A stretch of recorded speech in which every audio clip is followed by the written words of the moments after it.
Hello, guys. Just came back from Zillow Unlock, and it was a hell of an event.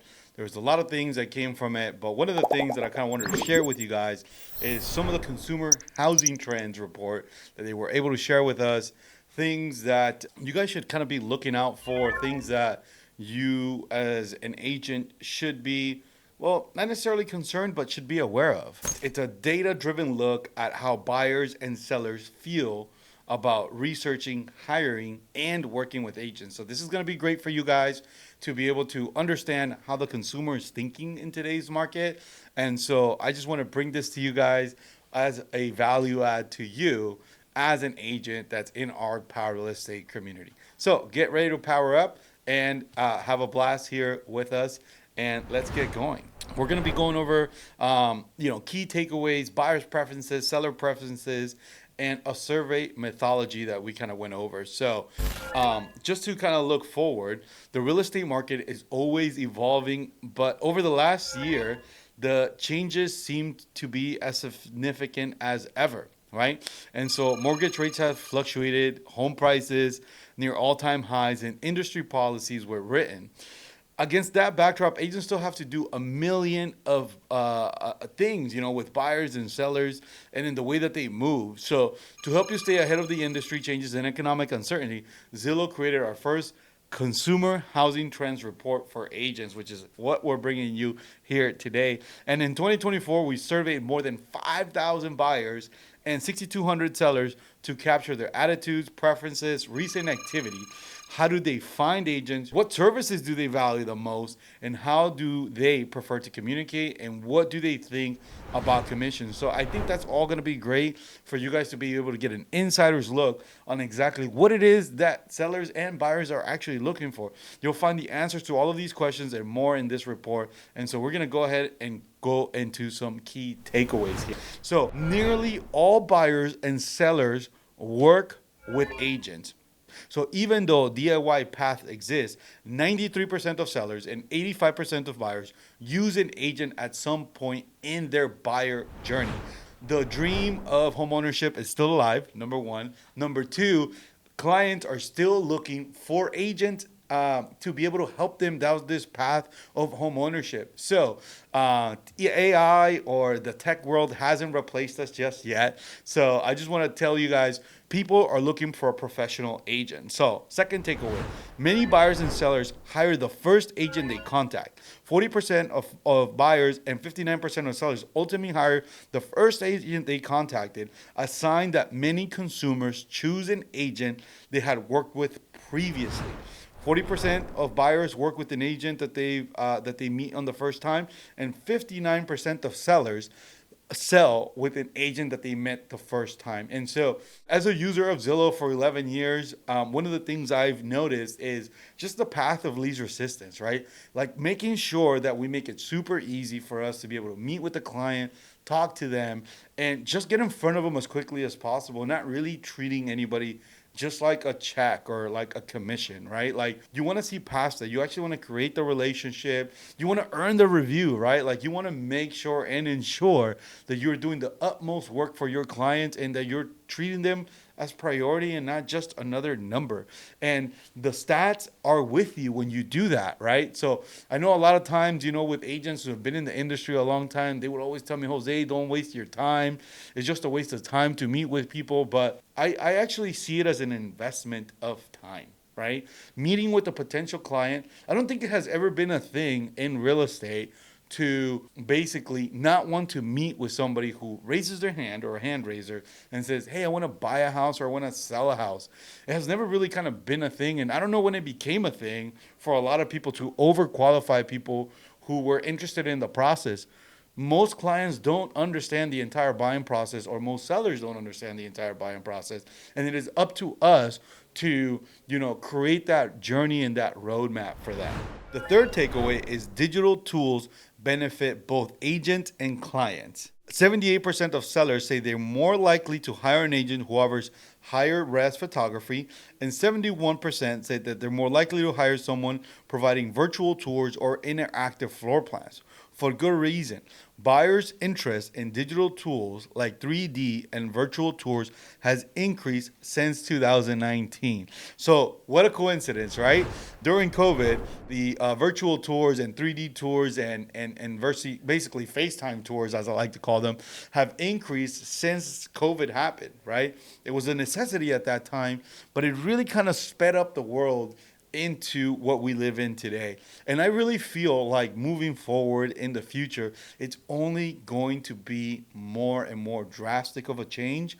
And actually, a lot of buyers are going to be utilizing AI and tools and these type of tool sets to be able to purchase a home. And I actually think, in the next few years, things are going to be quite a bit different than they are today. I actually feel there's going to be a lot less work for a buyer's agent, not necessarily just showing any home. I think we're going to move into an era where buyer's agents are actually going to submit subject to interior inspection offers on almost every single property that their clients like, because the clients are going to have such an immersive experience that they're not going to need to go to 30 homes. So that's great news for buyer's agents that are working with a ton of buyers out there. And that's how I started my career. And I love working with buyers. So, don't feel like you need to only work with sellers, or find your niche, find whatever your passion is. And that's where you kind of actually want to head in, right? If you feel like you are more of a buyer's agent, work with buyers. If you feel like you want to be more of a listing agent or a seller's agent, then work with sellers. I mean, it just kind of really depends on you. So the fourth takeaway is that buyers want to text agents. This is the big one, right? Buyers want to text agents. So 53% of buyers who worked with an agent prefer to communicate via text message or messenger app, compared to just 33% who preferred a phone call. That's actually quite impressive. I actually didn't think that most people want to be texted. And so one of the things that we did to shift with this sort of information is we started texting a lot more, right? So I just didn't think that only 33% of people actually like to be called. But, looking back, I don't like to catch people by surprise. I feel that when you do that, you might just catch them at a bad moment. So I rather, send you a message really quick and just say, hey, you have a few minutes to chat. I have some great news, or I have some updates that I need to give you, right? Depending on what the situation is, right? But 53% prefer text or a messenger app over any other sort of communication, and only 33% prefer a phone call. Key takeaway number 5, right? Listing agents have an opportunity to set expectations with sellers. Even though home prices have increased in recent years, many sellers appear to be doing more work to successfully sell. Today's typical seller holds 2 open houses and has to leave their home twice for private showings. Plus, 50% of sellers say they had an offer that fell through. Of sellers had an offer fell through, that's about 50% of sellers said that they had an offer that fell through. That's sounding like we're starting to become into a buyer's market, right? 50% of the offers are falling through. And so one of the things and one of the techniques I encourage buyers is to submit offers as backup offers. That's actually a strategy I started utilizing back in 2017, 2016, because during that time, there was a ton of competition, right? 2019, COVID and all of that. There was a ton of competition. So I would just tell my clients and encourage them, hey, let's submit a backup offer on every single home that you see out there on the market, every single home that you love and that you like. Let's just write an offer and let's create this demand for you instead of the other way around, right? Let's leverage us submitting offers. It doesn't mean that you're going to move forward with that offer. It doesn't mean that you even have to accept moving forward. Every offer is subject to interior inspection. You still have to do your due diligence. You still kind of have to love the home, right? What we did specifically with this client is we submitted over 10 different backup offers, and 4 of the homes actually replied to us and were like, hey, is your client still interested in the home?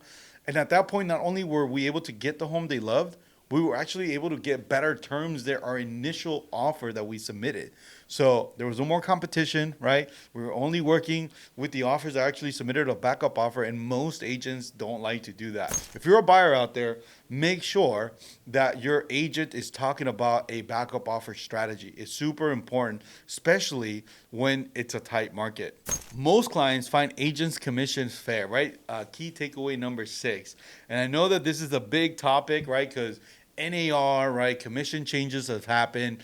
But I've been in the industry for about 23 years and I've seen quite a bit. And one of the things that I've seen was the transition of Dodd-Frank, right? So if anybody remembers that, it was a transition of lenders or mortgage brokers transitioning to a different sort of fee structure, right? So mortgage lenders went through this in around 2010, 2011, due to the 2008 crisis that we had. One of the things that I saw during that time was that actually, instead of decreasing commissions, I saw an actual increase in commission, right?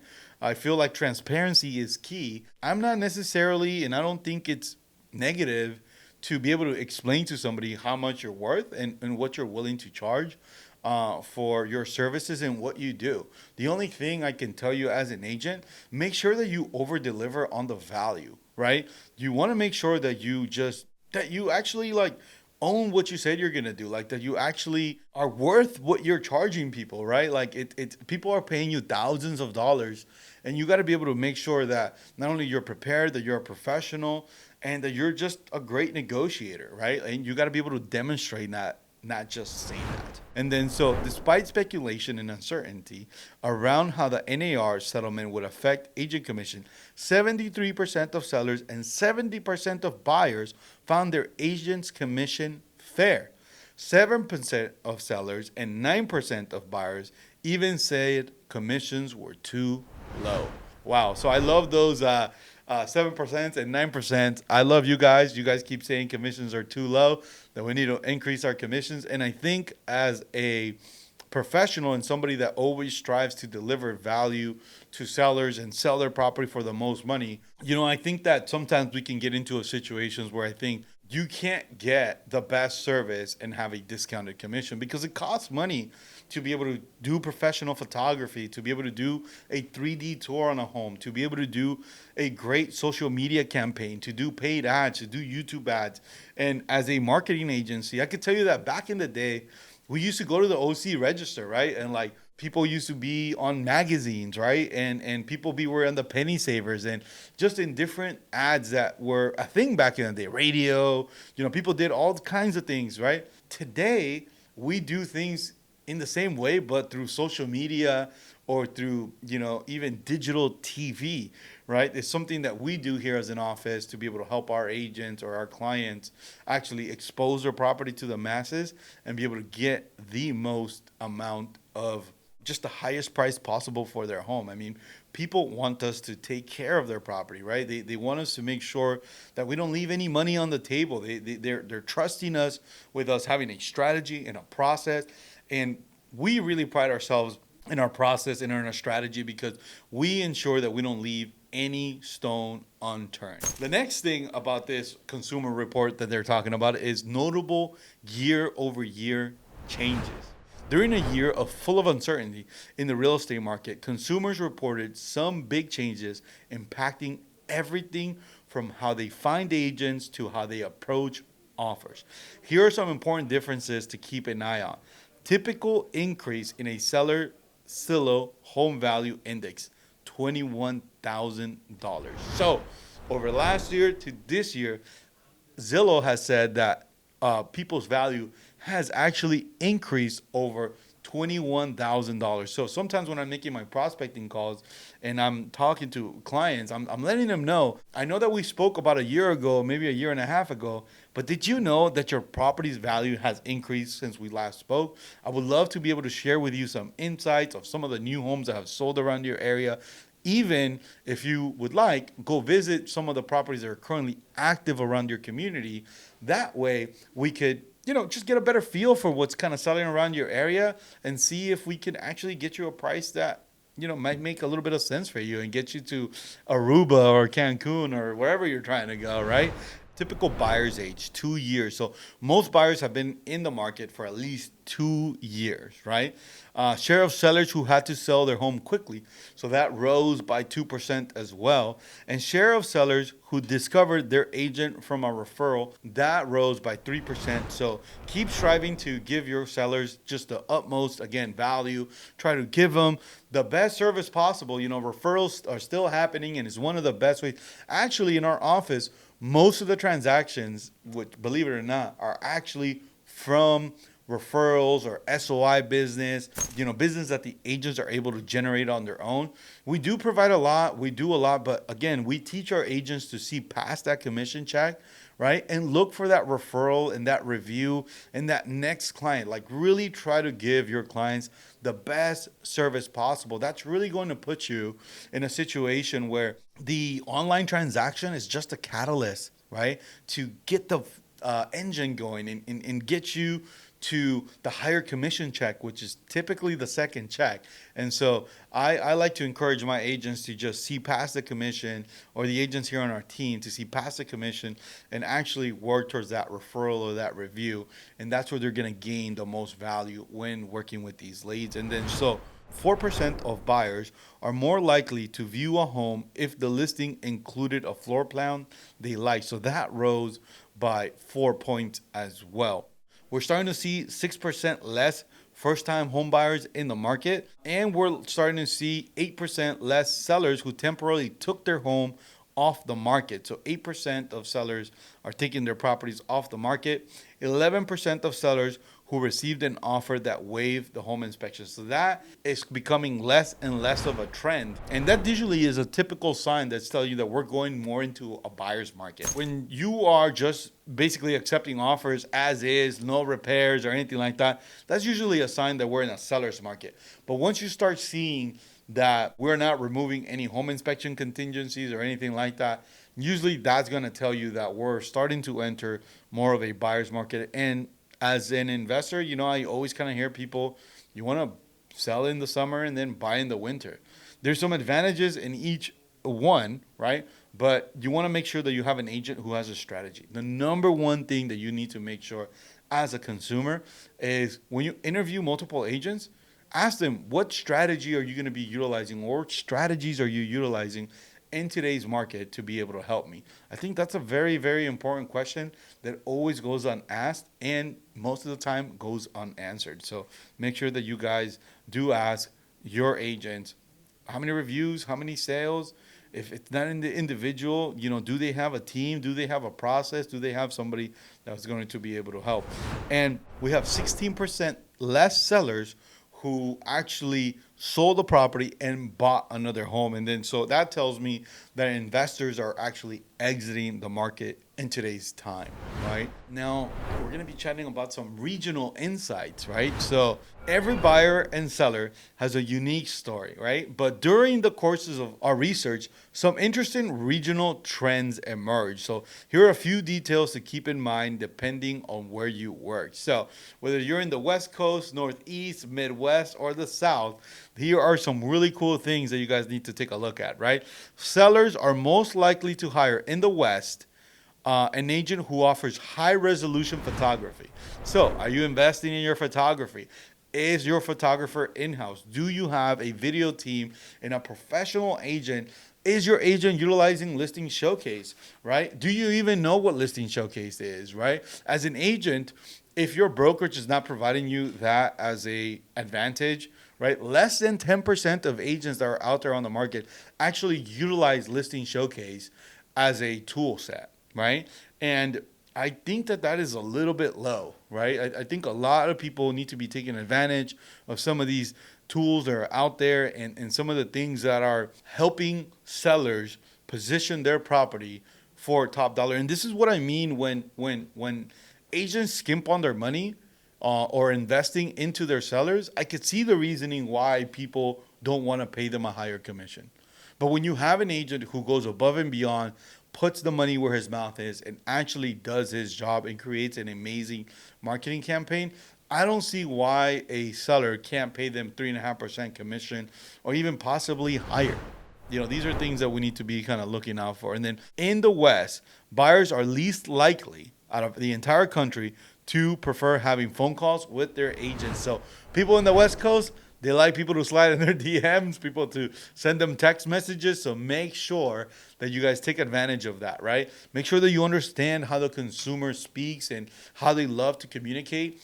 It's going to be super important and super valuable for you to understand how you communicate, because that's building rapport, right? One of the things that I found in my career was understanding what rapport actually means, and I started understanding when I read the definition, right? So the definition of rapport is essentially to have great communication and be empathetic towards that other person's feelings and concerns, and being able to just understand where they're coming from. And great communication means when you speak and when you listen, right? It's not just one way or the other. So asking your sellers or your buyers, hey, which is the preferred way of communication for you? Is it through email, through phone, through text? Do you want me to text you? They might have a busy lifestyle and they might not want to get bombarded with phone calls. So I like to ask this question right at the beginning of the process, because I want to ensure that I have the best communication with my clients and that I'm not just bugging them, and that they give me permission to give them a call. So in the Northeast, prospective buyers are most likely to hire an agent who's active on social media. So if you're from the Northeast, make sure that you guys are on social. Make sure you guys become an influencer. Make sure that you guys are delivering a ton of value. These are for my people in the Northeast and New Jersey. I met some great agents at Zillow at the lab event at the RE Collective. If you guys haven't heard of RE Collective, make sure that you guys visit their website, click on the link, talk to them. They're amazing. They have a great community. It's not salesy. It's all about how do agents perform better on Follow Up Boss. As you guys know, I'm a big Follow Up Boss user. Our entire office is a huge Follow Up Boss user. We love utilizing Follow Up Boss. We just feel like it's the best kind of tool set. And there's a lot of great insights in that community. So make sure that you guys join that community. RE Collective, great people. Chase, Lisa, Yvonne, Jeff. And if I missed anybody else, I'm sorry. But they're a great team and people that you guys should be. Oh, and Elena Key.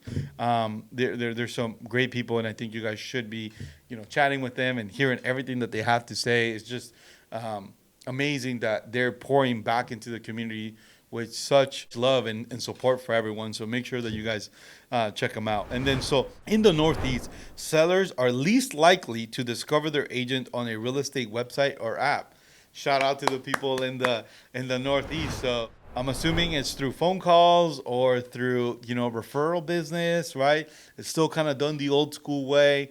And so if that's a great insight to understand and where you guys should put your marketing dollars towards. And then, so in the Midwest, buyers are most likely to prefer texting with their agent. So love getting text messages in the Midwest as well. I'm assuming because of the snow. I don't know, right? And sellers are least likely to negotiate with their agent for a lower commission. Wow. So maybe I need to move to the Midwest. My sellers out there are looking to pay top dollar for the team that can do it. So for my people in the Midwest, make sure that you guys keep delivering value. Make sure that you guys are doing just the best service possible for your clients, and that you keep upping your value, right? As property prices drive up, one of the things that we forget as agents is we forget to keep evolving and keep delivering more and more value. You can't stay stagnant in this industry, right? Like, it just moves so much. It's always evolving. It's always moving. So just make sure that you guys are constantly moving forward, that every single day is a new day, right? Like I one of the things I read a long time ago was talking about Kaizen, right? And it's a Japanese term on how to get 1% better. I started applying this a long time ago, right? And even though I have my bad days like everybody else, right? Thinking about it and having awareness for it about how can you improve at least 1% every day is super, super important. So not only do I try to do that with my wife, my baby, the people here in the office, I'm trying to always find some little way that I can improve. And I think it's super important. And then, so in the South, buyers are most likely to prefer having phone calls with their agents. So in the South, you guys are my people. I love still being able to talk to clients and talk to them on the phone. I'm an energetic guy, right? So I love talking to people on the phone. Texting sometimes becomes a little difficult for me, so I always do speak to text. I actually transitioned from actually writing out messages not only on my phone, but also on my computer. I actually do a lot of speak to text on my computer to be able to write notes, especially if I'm on a phone call or something like that. Like I always make sure that I try to, at least 70% of my day is done through speak to text. And I'm starting to utilize Loom. I don't know if you guys use Loom. I love Loom. Shout out to you guys. It's a great app. If you guys don't know about Loom, it's something that you should definitely use, especially if you're somebody who runs a team and wants to create SOPs and, standard operating procedures. And this is something that I like to say our CEO here in our office, Mr. Jeffrey McGonigal, he's definitely a stickler for SOPs. And I love him to death for that because it definitely organizes our office. And even though it's difficult for somebody like me, who I tend to be a dreamer and I kind of go all over the place, I understand the importance of what he's trying to get across. Big shout out to you, my brother. Thank you again for everything that you do for our office and for our team. You're an amazing leader and keep doing your thing, right?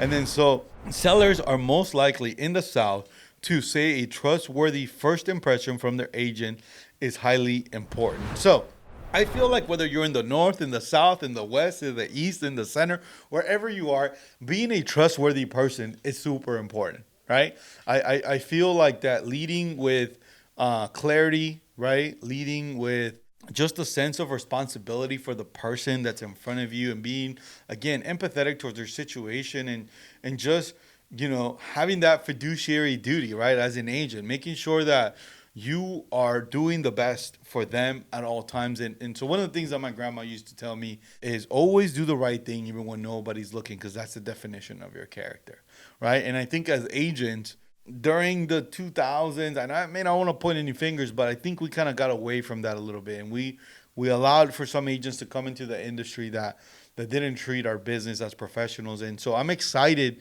for what's to come in the future. I'm excited for the new set of agents that are going to be coming to the market. I'm excited for the professionalism that's coming into our business, and I'm excited for the future of these younger agents who are coming in guns blazing. And for the people that are a little bit more seasoned, I commend them and I applaud them because I know how much more difficult it is for them to be able to keep up. But I just love to see them in the office, grinding, working, not letting anything stop them. And so there's room for everyone in this business, right? And so now we're going to be going into buyer preferences and what buyers are kind of looking for, right? And so I know that there's a lot of different things that we're talking about here today, but honestly, I wanted to bring this Zillow Unlock to you guys. And one thing to remember is in our office, we train every single Tuesday, Wednesday, and Thursday from 9 to 10 a.m. for buyers training and from 10 to 11 a.m. for sellers training. So if you guys are looking to become a better real estate agent, we train Tuesdays, Wednesdays, and Thursdays. And we believe we are real estate sales athletes. So if you're out there looking to be a real estate sales athlete, make sure you come to our office in Anaheim, Whittier, or in Riverside. We have team leads, managers that are helping us. Big shout out to Broker Tabs in the Whittier area for just being a part of our community and really trusting us to be able to not only help his business and help his office and just help his agents. An agent with a bigger tool set, right? So remember, Tuesday, Wednesdays, and Thursdays, 9 a.m. to 10 a.m., buyers trainings, 10 a.m. to 11 a.m., sellers trainings, how to get more sellers and how to convert more buyer leads is an important skill set. So buyer preferences, texting skills, and a strong online presence are crucial for agents, plus the importance of paperwork. So we just talked about this, right? Do you understand your paperwork? Jeff, for 6 months prior to us hearing about the NAR, religiously started practicing the BRBC, PSRAs. I mean, you name every acronym in the book, right? A through Z, he was working on it and teaching the agents on not only how to present, but understanding what they were saying and what they were signing, right? I think that was super, super important to feel confident in what you're doing. You gotta make sure that you do that. And I see how he kind of operates and what he does. And just, again, my hat off to him. I think he does an amazing job with our team and is just an amazing kind of leader in our office. And then so having a strong online presence, right? That's another key thing. And I was actually talking to somebody today, and I was pulling up my Zillow, I guess resume, you could say, back from 2016. I started with Zillow in 2013, and one of the bets that I made was, hey, do I keep doing the tried and true methods, which are still kind of working, right? At that time, it was open houses, mailers, door knocking, right? Do I keep doing that, or do I start kind of going and shifting in the way of the online business? And I just saw a Facebook ad for me from 2013, which is when I became a real estate agent, right? I was already running Facebook ads.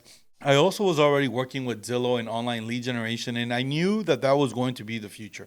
I knew that the internet was going to be the future, and that's where I wanted to invest all of my money. That's where I wanted to go. That's the direction I wanted to kind of take on. And that is the direction that I did take on and move forward with. And I feel like looking back, it definitely has paid its dividends.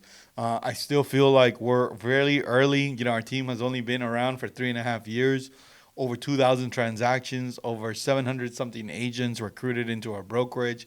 Currently, we only have 150 on the team, 450 in the organization. But, we're not everyone's cup of tea. But I could tell you this, people who follow our blueprint, who implement our techniques, and who execute on them always get results. I've never met anybody who's walked in through our doors that does not get that from us. Moving over to how many agents do buyers contact, right? That's a great question, and a question that a lot of you guys have. And so I kind of always told agents, it's like, when you're on Yelp, how many restaurants do you take a look at, right? Like like how many reviews do you read before you decide to pick one, right? And you're buying a very small item sometimes, right? For clients, I think them doing their due diligence and contacting agent is super important. So recent buyers who contacted an agent didn't shop around much before hiring. 71% only approached one or two agents before deciding who they worked with, and 47% hired the first agent they contacted. Half of the people that you guys are talking to will hire you. You guys are already in an advantage. First-time home buyers were slightly more likely to talk to multiple options. 35% reached out to 3 or more agents. So my seasoned buyers or sellers, they're probably just a little bit more aware of the market and just more aware of how everything is going, right? Like they're just probably just a little bit more aware of everything. And, first time home buyers, they're probably just trying to understand the process, right? Like what is going on here? Like, where do I go? Right? Like, so it kind of makes a little bit of sense, right? So 35% contacted at least 3 or plus agents, 25% contacted 4 first time home buyers, and 40% of them only contacted 1 agent. Wow, that's pretty crazy, right? But notably, 52% of repeat buyers who may already have a go-to agent hired the first one they spoke with. So for repeat buyers, they got back on the market. They didn't keep talking to the agent that they were talking to, right? They ended up hiring another agent. 52% of them hired the first agent that they spoke with. They were probably like tired of it. Like, I'm sick of working with all these agents. I just want to pick the first one I meet. And that's probably kind of what happened there. But 25% of them actually contacted 3 or more. And 23% of them actually contacted 2 agents or at least 2 agents, 23%, right? So that's kind of cool. Just kind of moving on here. So how do buyers discover their agent? Buyers typically discover the agents they hired 2 ways: online or from a referral. Finding an agent online through a real estate website or app is 23%. Social network 7%, or search engine 7% was the most popular resource for buyers. Edging out referrals from friends and family at 22%, but that's still pretty high. 22% are still getting from friends and family. Make sure that you guys treat your family nice and your friends even nicer, right? Now you guys can keep getting those referrals. Another agent, 5%, or a home builder for 4%. Okay. So the number of buyers relying on digital research emphasizes how important it is for agents to maintain a strong online presence. Even though the majority of buyers only contacted one or two agents before deciding who they hire, this data suggests that many are conducting research online prior to reaching out. While referrals may be hard to anticipate, agents can still help themselves by keeping online profiles and social handles up to date, as well as requesting online reviews from existing clients. Make sure that you guys are getting reviews.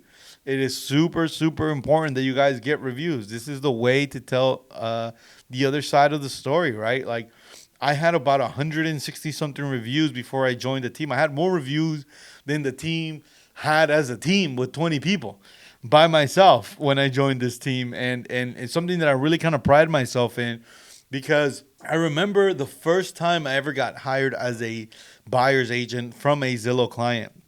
This was back in 2013, and it was by a lady named Maria, and she ended up buying a house here in the city of Santa Ana. I think it was a short sale for $365,000. And one of the things that I asked her is like, why did you end up picking me? And she said, well, because you had no sales and no reviews, so I thought you would have the most time to spend on me. And as a first time home buyer, I wanted somebody who would spend a lot of time for me, because I was a very needy client. And I thought that was very nice of her to give me the first opportunity. You know, I didn't become an agent or a real estate agent or start actually practicing real estate until 9 years into my career. I used to be in the loan business before that. And so, you know, after working with her, getting a review, I noticed the importance of reviews because I was probably missing out on so much business. I started ensuring or making sure that I would always ask for a review every single time that I would talk to someone. And it was something that I would just do religiously, right? And I would ask for the review just at a point where there was a heightened sense of accomplishment, right? Whether it was I got you pre-approved, or I got you a first-time home buyer program, or I was able to get your offer accepted under asking price, or I was able to get you the dream home, or any of those points or requests for repairs or anything like that were super crucial and important times in a transaction, that I would ensure that I would just celebrate those moments, and because of that celebration, I felt like it was a time that I could, I felt like it was a milestone in a way, right? So I felt like I could ask for that. And usually most clients would give me a referral or some sort of review, right? And then so just to kind of go online versus referral. So online, 23% coming through a website or app, 7% coming through social network, and 7% coming through a search engine, right? So that's kind of what happens. And in the referral business, 22% come from friend or family, 5% from another agent, and 4% from a home builder. Become referral agents, help each other out. We send out a ton of referrals to agents across the country. We utilize the Real network. Obviously, we're a part of Real, but we're probably sending out 1 to 2 referrals per week. So if you're an agent out there somewhere around the country that wants to get referrals from us, feel free to slide in the DM, send us a comment, and we'll be able to kind of help you on that end. If you're in that area, we'll put you in our database. And so when something comes around, we'll be able to help you. So how buyers first found their agent. So in 2022, 2023, and 2024, here are the stats. Real estate website or app. 2022, 18% found their agent through a real estate website or app. In 2023, it went up to 25%, and in 2024, it went down to 23%, right? This is through online.